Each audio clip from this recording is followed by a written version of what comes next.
गोस्वामी तुलसीदास ने रामचरितमानस में लिखा है, जिस तरह बड़े बड़े जलाशय की मछलियाँ हमेशा सुखी रहती है, उसी तरह प्रभु की शरण में गए व्यक्ति के सामने कोई भी बाधा नहीं आती है। जो भक्त अपने कर्म पर पूरा ध्यान लगाकर भगवान पर भरोसा करता है, ईश्वर भी पग पग पर उसकी मदद करते हैं। हमारे शास्त्रों में जीवन की बाधाएं दूर करने और कामयाबी पाने के कुछ आसान मंत्र बताए गए हैं। इसी तरह श्री राम रक्षा स्तोत्र का एक महामंत्र हर तरह की सफलता पाने में बेहद ही उपयोगी बताया गया है। इस मंत्र का सूर्योदय से पूर्व उठकर स्नान आदि करके इस मंत्र का 108 जाप करना चाहिए। तो यह मंत्र इस प्रकार है। रामाय रामभद्राय रामचंद्राय वेधसे रघुनाथाय नाथाय सीताय पते नमः। रामाय रामभद्राय रामचंद्राय वेधसे रघुनाथाय नाथाय सीताय पते नमः। रामाय रामभद्राय रामचंद्राय वेधसे रघुनाथाय नाथाय सीताय पते नमः। रामाय रामभद्राय रामचंद्राय वेधसे रघुनाथाय नाथाय सीताय पते नमः। रामाय रामभद्राय रामचंद्राय वेधसे रघुनाथाय नाथाय सीताय पते नमः। रामाय रामभद्राय रामचंद्राय वेधसे रघुनाथाय नाथाय सीताय पते नमः। रामाय रामभद्राय रामचंद्राय वेधसे रघुनाथाय नाथाय सीताय पते नमः। रामाय रामभद्राय रामचंद्राय वेधसे रघुनाथाय नाथाय सीताय पते नमः। रामाय रामभद्राय रामचंद्राय वेधसे रघुनाथाय नाथाय सीताय पते नमः। रामाय रामभद्राय रामचंद्राय वेधसे रघुनाथाय नाथाय सीताय पते नमः। रामाय रामभद्राय रामचंद्राय वेधसे रघुनाथाय नाथाय सीताय पते नमः। रामाय रामभद्राय रामचंद्राय वेधसे रघुनाथाय नाथाय सीताय पते नमः। रामाय रामभद्राय रामचंद्राय वेधसे रघुनाथाय नाथाय सीताय पते नमः।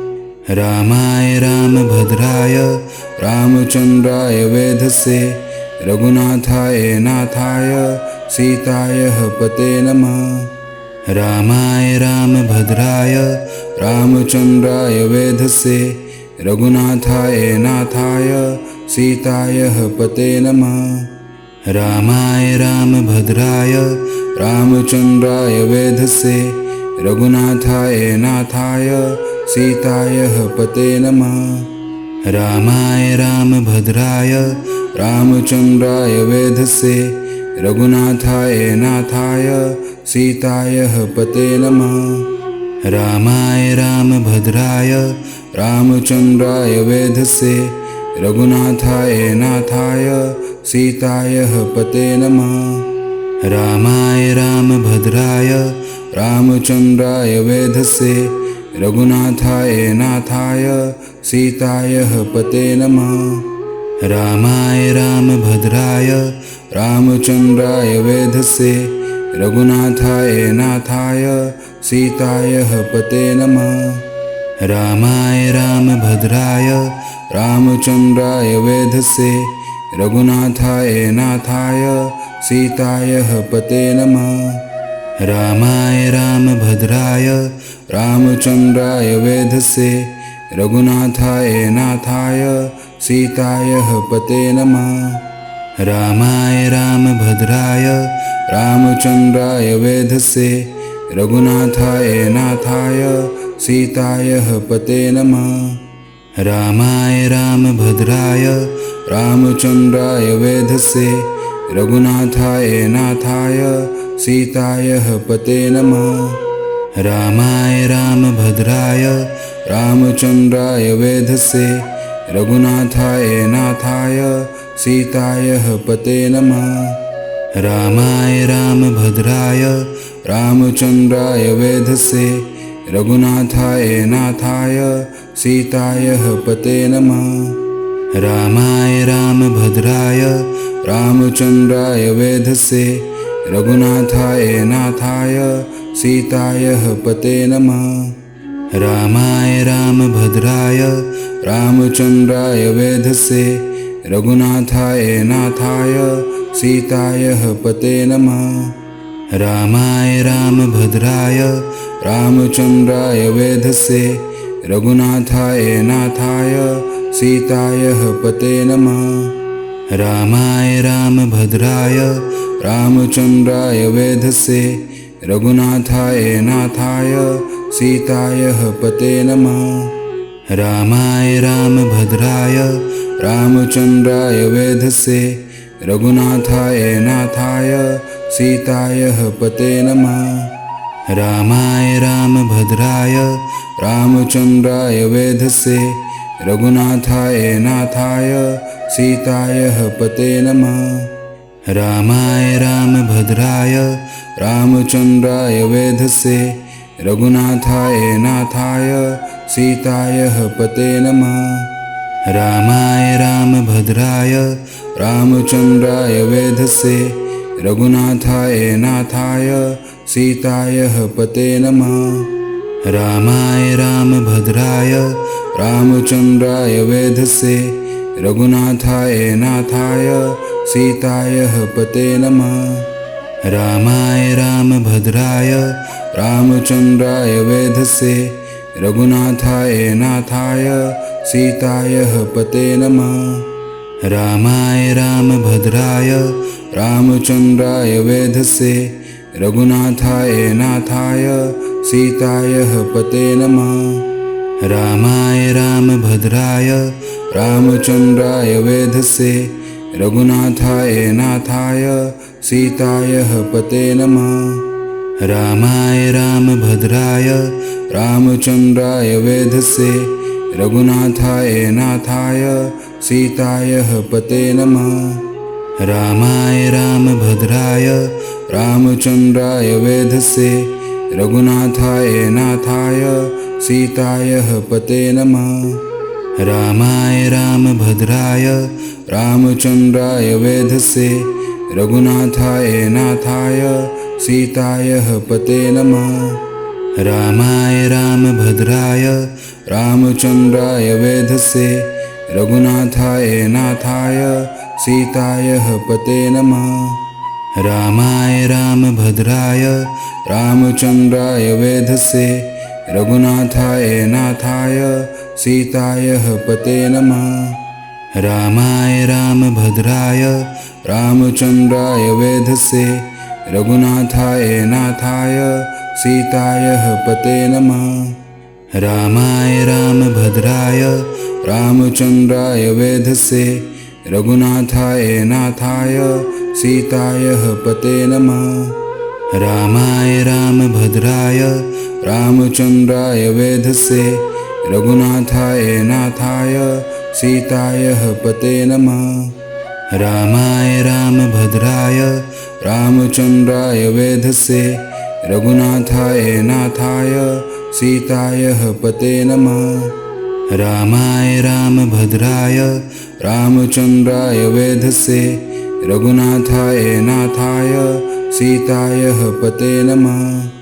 रामाय रामभद्राय रामचंद्राय वेधसे रघुनाथाय नाथाय सीताय पते नमः। रामाय रामभद्राय रामचंद्राय वेधसे रघुनाथाय नाथाय सीताय पते नमः। रामाय रामभद्राय रामचंद्राय वेधसे रघुनाथाय नाथाय सीताय पते नमः। रामाय रामभद्राय रामचंद्राय वेधसे रघुनाथाय नाथाय सीताय पते नमः। रामाय रामभद्राय रामचन्द्राय वेधसे रघुनाथाय नाथाय सीताय पते नमः। रामाय रामभद्राय रामचन्द्राय वेधसे रघुनाथाय नाथाय सीताय पते नमः। रामाय रामभद्राय रामचन्द्राय वेधसे रघुनाथाय नाथाय सीताय पते नमः। रामाय रामभद्राय रामचन्द्राय वेधसे रघुनाथाय नाथाय सीताय पते नमः। रामाय रामभद्राय रामचन्द्राय वेधसे रघुनाथाय नाथाय सीताय पते नमः। रामाय रामभद्राय रामचन्द्राय वेधसे रघुनाथाय नाथाय सीताय पते नमः। रामाय रामभद्राय रामचन्द्राय वेधसे रघुनाथाय नाथाय सीताय पते नमः। रामाय रामभद्राय रामचन्द्राय वेधसे रघुनाथाय नाथाय सीताय पते नमः। रामाय रामभद्राय रामचन्द्राय वेधसे रघुनाथाय नाथाय सीताय पते नमः। रामाय रामभद्राय रामचन्द्राय वेधसे रघुनाथाय नाथाय सीताय पते नमः। रामाय रामभद्राय रामचन्द्राय वेधसे रघुनाथाय नाथाय सीताय पते नमः। रामाय रामभद्राय रामचन्द्राय वेधसे रघुनाथाय नाथाय सीताय पते नमः। रामाय रामभद्राय रामचन्द्राय वेधसे रघुनाथाय नाथाय सीताय पते नमः। रामाय रामभद्राय रामचन्द्राय वेधसे रघुनाथाय नाथाय सीताय पते नमः। रामाय रामभद्राय रामचन्द्राय वेधसे रघुनाथाय नाथाय सीताय पते नमः। रामाय रामभद्राय रामचन्द्राय वेधसे रघुनाथाय नाथाय सीताय पते नमः। रामाय रामभद्राय रामचन्द्राय वेधसे रघुनाथाय नाथाय सीताय पते नमः। रामाय रामभद्राय रामचन्द्राय वेधसे रघुनाथाय नाथाय सीताय पते नमः। रामाय रामभद्राय रामचन्द्राय वेधसे रघुनाथाय नाथाय सीताय पते नमः। रामाय रामभद्राय रामचन्द्राय वेधसे रघुनाथाय नाथाय सीताय पते नमः। रामाय रामभद्राय रामचन्द्राय वेधसे रघुनाथाय नाथाय सीताय पते नमः। रामाय रामभद्राय रामचन्द्राय वेधसे रघुनाथाय नाथाय सीताय पते नमः। रामाय रामभद्राय रामचन्द्राय वेधसे रघुनाथाय नाथाय सीताय पते नमः। रामाय रामभद्राय रामचन्द्राय वेधसे रघुनाथाय नाथाय सीताय पते नमः। रामाय रामभद्राय रामचन्द्राय वेधसे रघुनाथाय नाथाय सीताय पते नमः। रामाय रामभद्राय रामचन्द्राय वेधसे रघुनाथाय नाथाय सीताय पते नमः। रामाय रामभद्राय रामचन्द्राय वेधसे रघुनाथाय नाथाय सीताय पते नमः। रामाय रामभद्राय रामचन्द्राय वेधसे रघुनाथाय नाथाय सीताय पते नमः।